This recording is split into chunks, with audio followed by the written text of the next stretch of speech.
Silver Stars, welcome back to the channel. Thank you so much for clicking on today's video.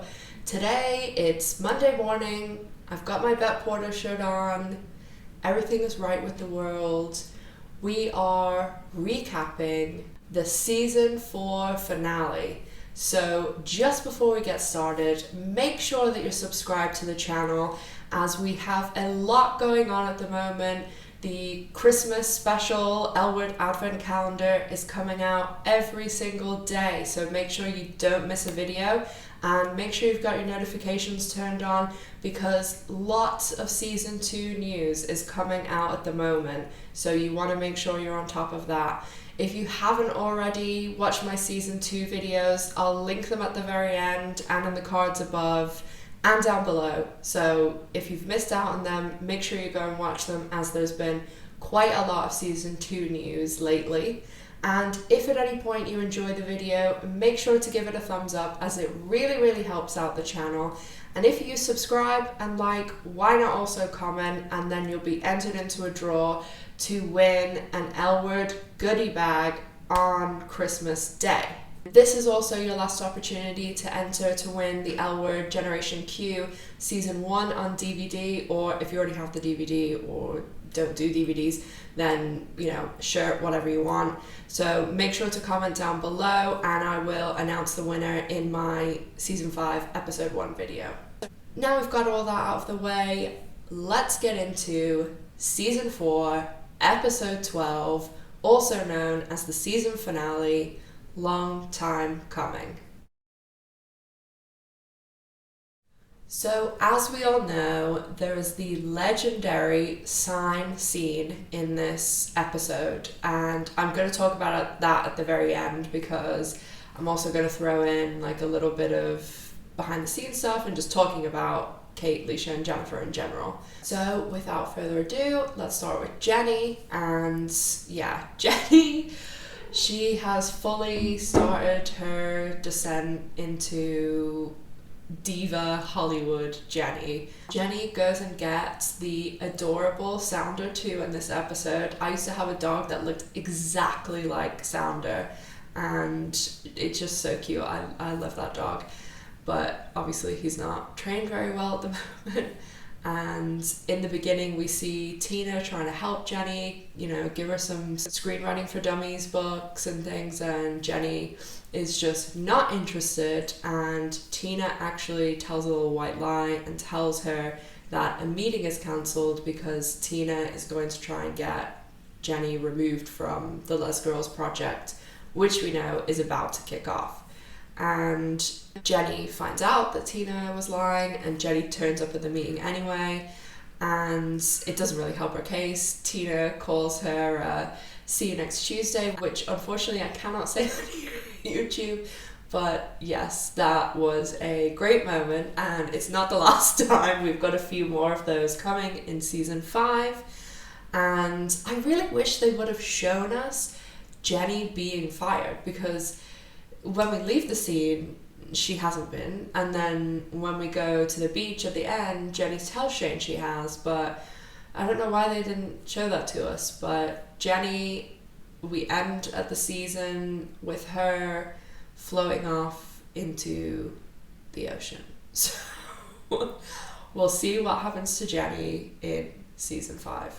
Kit has basically nothing to do in this episode. She has one scene with Helena, and they're like preparing for Tasha's going away party, and when they're on the beach she's just sitting there with Angus and like doesn't really have any lines or anything.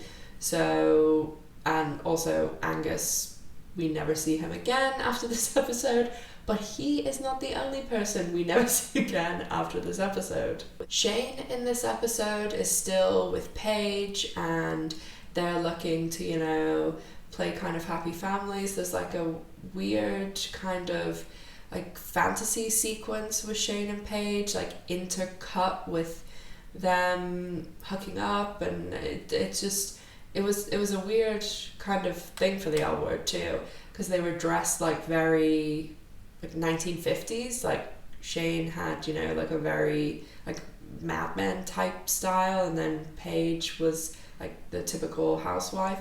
So yeah, that was interesting too. Interesting choice. But obviously the best thing about Shane this episode was the sign scene, so we'll talk about that at the end. Max, another person that had literally nothing going on in this episode.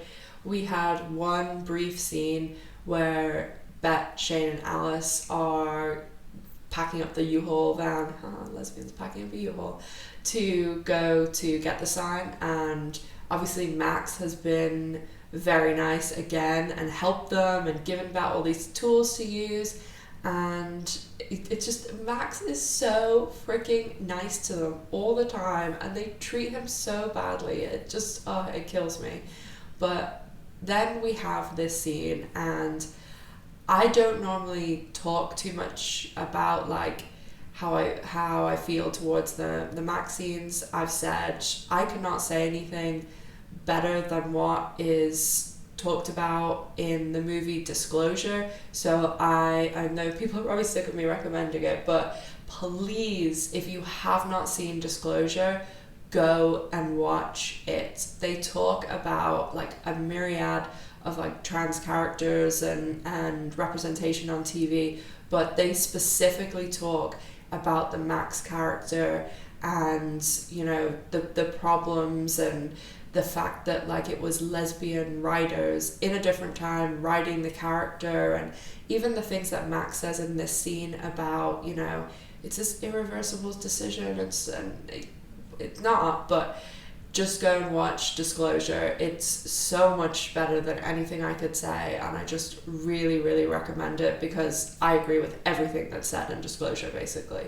Helena in this episode, the scene where she and Poppy are at the Catherine's beach house and Helena's wearing like the baggy jeans and the Free City shirt, like she could have taken this from my mid-2000s wardrobe. I had the exact same shirt. I had like 3 of them, I think, like white, green and that one, and like everyone had those jeans too, and they're cut so awfully. Like even Helena, who is like gorgeous and has like the best figure, they look awful. And I don't know, this show is just such a time capsule to me because I've said before, I watched the show when it aired in the 2000s, and it just sometimes when I watch it, like the flip phones, everything, I just love it. But Helena is souring to her arrangement with Catherine, and it's very clear that she wants out of this whole thing, and by the very end she sees her opportunity, and the last thing we see Helena doing is dumping out the entire safe full of money and making off with it. So Helena is in for an interesting beginning of season 5, that's for sure. Alice, outside of the sign scene, has one very interesting scene. As we all know, Dana returns in this episode for a conversation with Alice about how, you know, is she scared about Tasha going and dying and all these things. And every time I watch this episode, I forget that Erin Daniels comes back in this episode, and I'm always like, oh yeah, Dana comes back. And I mean, I get the point of it because Leisha, Kate, Erin and Jennifer in particular were like very good friends on the set, and as I've spoken about before on the channel, when the original show was airing, they very much publicized that Dana was going to die. Like, I knew she was dying going into the episode, and I think that like right in the beginning of the season they like told us, which why? It's so weird.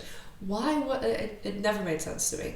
But when this episode and everything and that was going on, initially when everybody heard, oh, Erin Daniels is leaving the show, everybody thought it was because Erin Daniels had another job and she wanted to leave the show.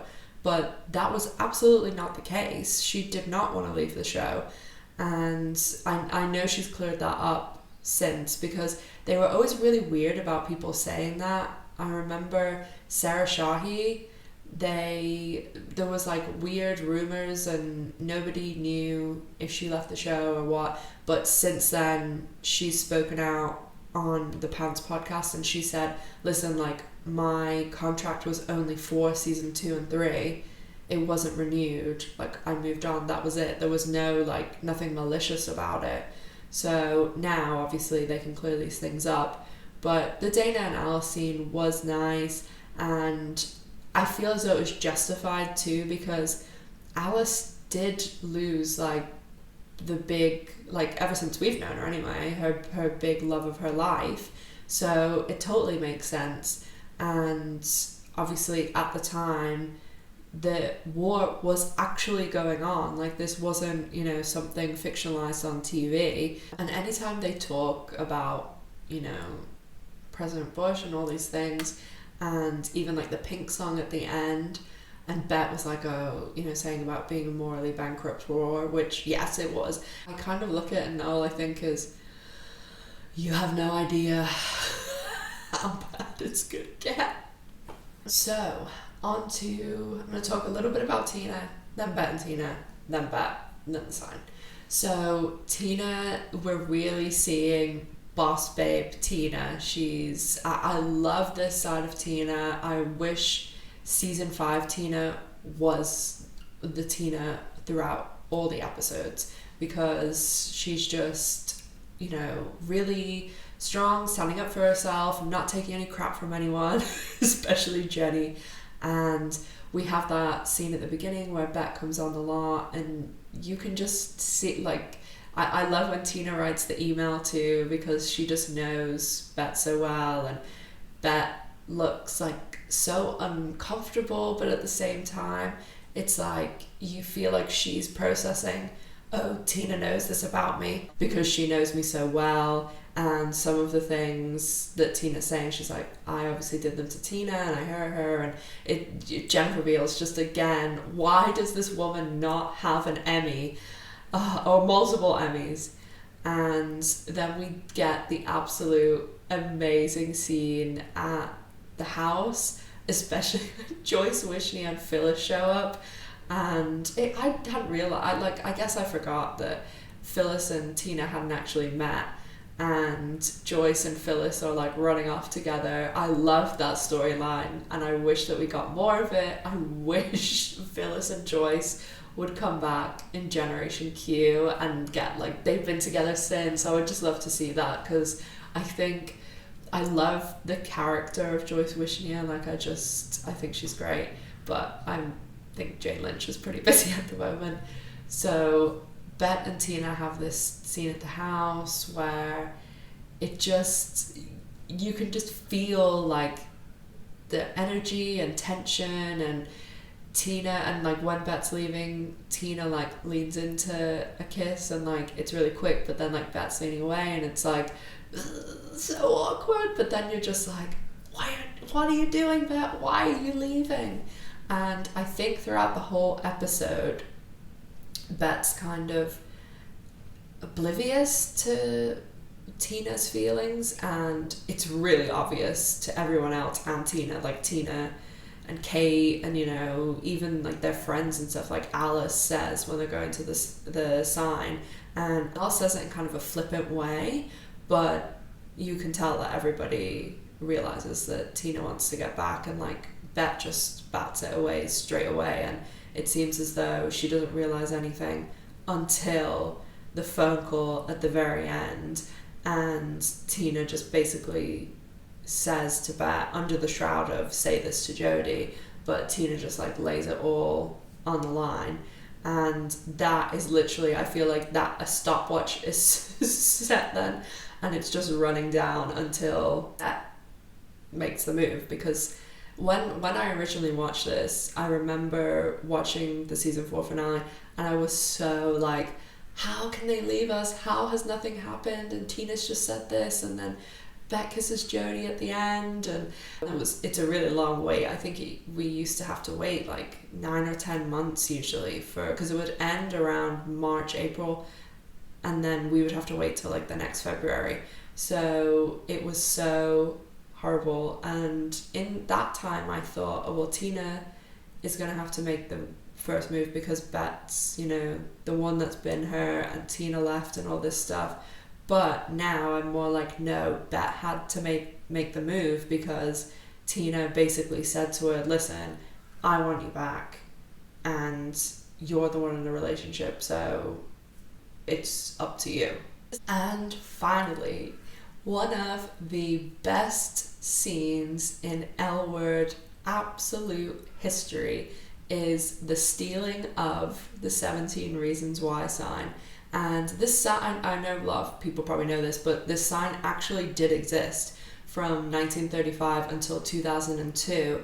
And it actually was in San Francisco. It was on Mission and 17th Street, and it advertised a thrift store called Thrift Town. It was pulled down in 2002, and it lives in David Baker's backyard. So I would love to have that sign. It's awesome. I mean, the sign scene is the best because Jennifer Beals, Kate, and Leisha are really good friends in real life, and I think that's why it comes off so like authentic, and like we know their friendship still lasted, and that's why it's those three that restarted Generation Q, and it's why they bring that same magic to Generation Q. I love the fact that Bette was so like organized and knew exactly, like that's the way I was faking down this sign. That's exactly what I would do too, like just, you know, suddenly think of a sign expert after studying every bit of information you possibly can, planning for every type of scenario. And then the whole like Alice and Shane, just the way they're like, you know, oh, lunch and snakes and the steaks, the dogs, everything about it was just absolutely brilliant. It's one of the scenes that I never get tired of watching. And I think it's so cute when they take the picture too, like Alice, of course. And anyone who has Jennifer Beals' photography book, the L Word book, that is impossible to get anymore because I keep trying to get one to give away on the channel, and I can't, like, it's expensive anyway, but there's, even if I wanted to pay the money, there is nowhere to buy it. So if anyone has an extra one or knows of one that I could buy, let me know. And they did actually, I mean, Jennifer Beals was always taking pictures on set. The book has some beautiful, beautiful pictures in it. And I really, really hope that she's doing one for Generation Q, because it's a great book and it's just really nice, and it's a great thing for the fans, because originally it was like a going away ending of the show gift to the cast and crew. So I hope she's doing one for Generation Q. I hope we don't see it for a while, because I want more seasons of Generation Q. But when we do get there, of course, I will get like 10 and give away them on the channel. But Jennifer did take her own pictures that day. I'll put one up for you guys to see. But I love this scene. It's fantastic. Just great, great scene. So at the very end of the episode, we have disappearing without a trace Angus, Poppy, Catherine, and Kate Arden. And we have like, not, I don't want to say cliffhangers, but we have obviously Bette getting back with Jodie, but as Bette and Tina fans, we were kind of all, you know, hoping that Bette obviously had that little Tina flame ignited in her again, that she knew Tina was interested. And we also had Helena stealing all the cash, Tasha being deployed, and surprisingly Shane and Paige still making it. I'm surprised they didn't just finish Paige up at the end of season 4. So that is a wrap on season 4 of the L Word, and I really, really like this episode. I think it's a really good episode. I think it's probably the best episode from season 4 than the basketball episode. But next we are on to my absolute favorite, the season that I have watched 27 million times, the season that never fails. It's the best season of the L Word, season 5.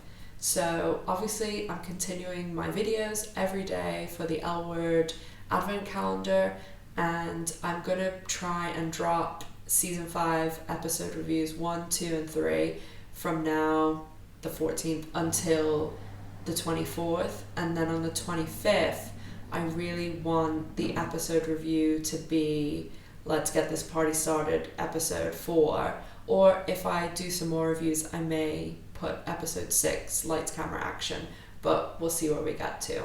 If you enjoyed the video, please give it a thumbs up, as it really helps out the channel. And if you have any thoughts, questions, comments, pop them down in the comments section down below. And if you're not already subscribed to the channel, make sure to subscribe so that you can keep up to date with all the L Word info.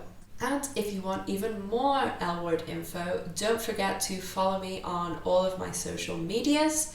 And as always, guys, thank you so much for watching. Make sure to stay safe, take care, and I'll see you soon. Bye! If you haven't seen the L Word Season 2 casting news, huge information, check this video out.